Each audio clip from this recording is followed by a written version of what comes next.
গোপালগঞ্জের ইস্যুটায় সেনাবাহিনীর প্রসঙ্গ যেহেতু আসলো, সেখানে সেনাবাহিনীকে আমরা গুলি করতে দেখলাম এবং আজকে দেখছিলাম যে আইন ও সালিশ কেন্দ্র বলছে যে তারা প্রাথমিক অনুসন্ধান করে বলছে যে সহিংসতার এই ঘটনায় গুরুতর মানবাধিকার লঙ্ঘন হয়েছে। নেত্র নিউজ আমি দেখছিলাম যে 22 মে, এই বছরেরই 22 মে, সেখানে আপনার একটি নিউজ করেছিলেন, ভিডিও দিয়েছিলেন, যেখানে দেখা যাচ্ছে যে রাজধানীর যমুনা ফিউচার পার্কের সেখানে সেনাবাহিনী গুলি চালাচ্ছে মানুষের উপর। এবং আপনি আপনার একটি স্ট্যাটাসে লিখেছেন যে general Walker must answer for this one.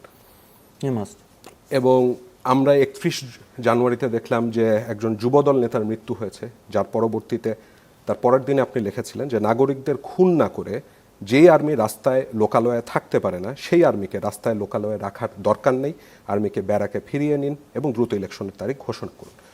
গণ অভ্যুত্থানের ওই সময়টাতে এবং গণ অভ্যুত্থানের পরবর্তী সময়টাতে বাংলাদেশ সেনাবাহিনীর ভূমিকা আপনি কিভাবে দেখেছেন এবং আপনি এখনও মনে করছেন নাকি যে সেনাবাহিনীকে ব্যারাকে ফিরিয়ে নেওয়াটা উচিত? এখন তো তাদের ম্যাজিস্ট্রেসি পাওয়ার রয়েছে, আইন শৃঙ্খলা পরিস্থিতিটাও বেশ নাজুক।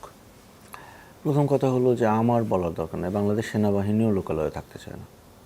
মানে বাংলাদেশ সেনাবাহিনী এইভাবে দীর্ঘ সময় ধরে লোকালয়ে থাকতে চায় না বলেই বাংলাদেশ সেনাবাহিনীর যে প্রধান সে তার দরবারে বলতেছে যে ইলেকশন করতে হবে। বাই দ্য ওয়ে, ওয়াকারের যে খুব একটা বক্তব্য নিয়ে খুব মানে হাউকাউ হলো না কয়েকদিন আগে, যে ইলেকশন চাইছিল তার দরবারে কথা বলার সময়। হ্যাঁ, এটা আর্মির মধ্যে একটা ডেমোক্রেটিক ফোরাম বলি আমি এটাকে, যে ওই দরবার যেটা, এটা বিজিবিরও আছে, আর্মিরও আছে, সবারই একটা দরবার হয়। তো দরবারে সৈনিকরা, অফিসাররা প্রশ্ন করে, তাদের পয়েন্ট বলে, ও তারা এটাকে বলে পয়েন্ট। হ্যাঁ, আপনার পয়েন্ট বলেন, আপনার পয়েন্ট বলেন, এইভাবে বলে। তো পয়েন্টে আবার কেউ সেন্সর করে না, যা তার মাথায় আছে মোটামুটি সবই বলে। এবং কমান্ডার যে ইন দিস কেস ওয়াকার, সেও খুব ওপেনলি কথা বলে।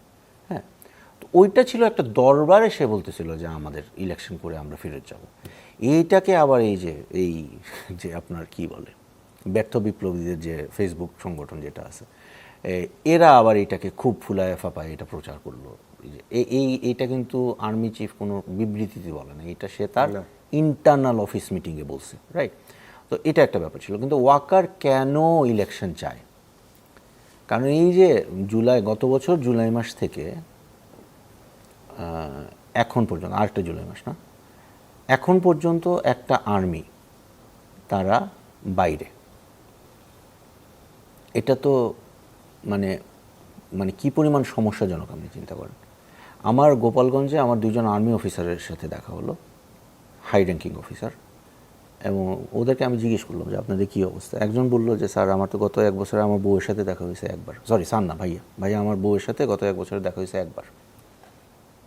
কারণ ওরা তো একটা মানে অন্য ধরনের ফোর্স, তাই না? আর আরেকটা কথা হলো যে এরা তো ম্যাজিস্ট্রেসি পাওয়ারের কথা যে বললেন, ম্যাজিস্ট্রেসি পাওয়ার দেওয়া হয় সিআরপিসির অধীনে। সিআরপিসিতে তো ট্রেন না বাংলাদেশ আর্মি। মানে এটা কুমিল্লার যে ঘটনা, যুবদল নেতার যে মৃত্যুর ঘটনাটা বললেন, সেটা যৌথ বাহিনী ছিল না, ওইটা আর্মি ছিল। আর্মি ছিল, আমি নিজে কুমিল্লাতে গেছি, আমি ওই জায়গায় গিয়ে ওনার ফ্যামিলির সাথে কথা বলে আসছি। বিএনপি যৌথ বাহিনী বলছিল, ওই জন্য আমিও বিএনপির তো এখন আর্মির সাথে মনে হয় একটু সম্পর্ক ভালো হয়েছে, এখন ডাইরেক্টলি আর কিছু বলতেও পারে না আর্মির ব্যাপারে, ওদের লোকজন মেরে ফেললেও বলতে পারে না। এটা মানে একটা খুব আনফর্চুনেট একটা সিচুয়েশন। কারণ বিএনপির নেতারা কখনোই, এটা আমি আগে থেকেই দেখছি, যে বিএনপির নেতাদের আবার মানে আওয়ামী লীগের বিরুদ্ধে যা ইচ্ছে বলুক, তারা আবার আর্মিকে একটু তোয়াজ করে চলে for what ever historical and contextual reason. আমি ওইটাতে না যাই। যুবদলের ওই নেতাকে যখন মারলো, আমি নিজে ওই একটা অনুসন্ধানী দল নিয়ে ওইখানে গেছিলাম আমি, এবং সেখানে গিয়ে আমি যেটা দেখলাম সেটা হলো গিয়ে যে যেমন রাতের বেলা আপনি যদি একটা বাড়িতে তল্লাশি চালাতে যান, সিআরপিসি বা পুলিশ প্রোটোকল অনুযায়ী আপনাকে ম্যাজিস্ট্রেট নারী সদস্য নিয়ে যেতে হবে, নারী থাকতে হবে আপনার সাথে।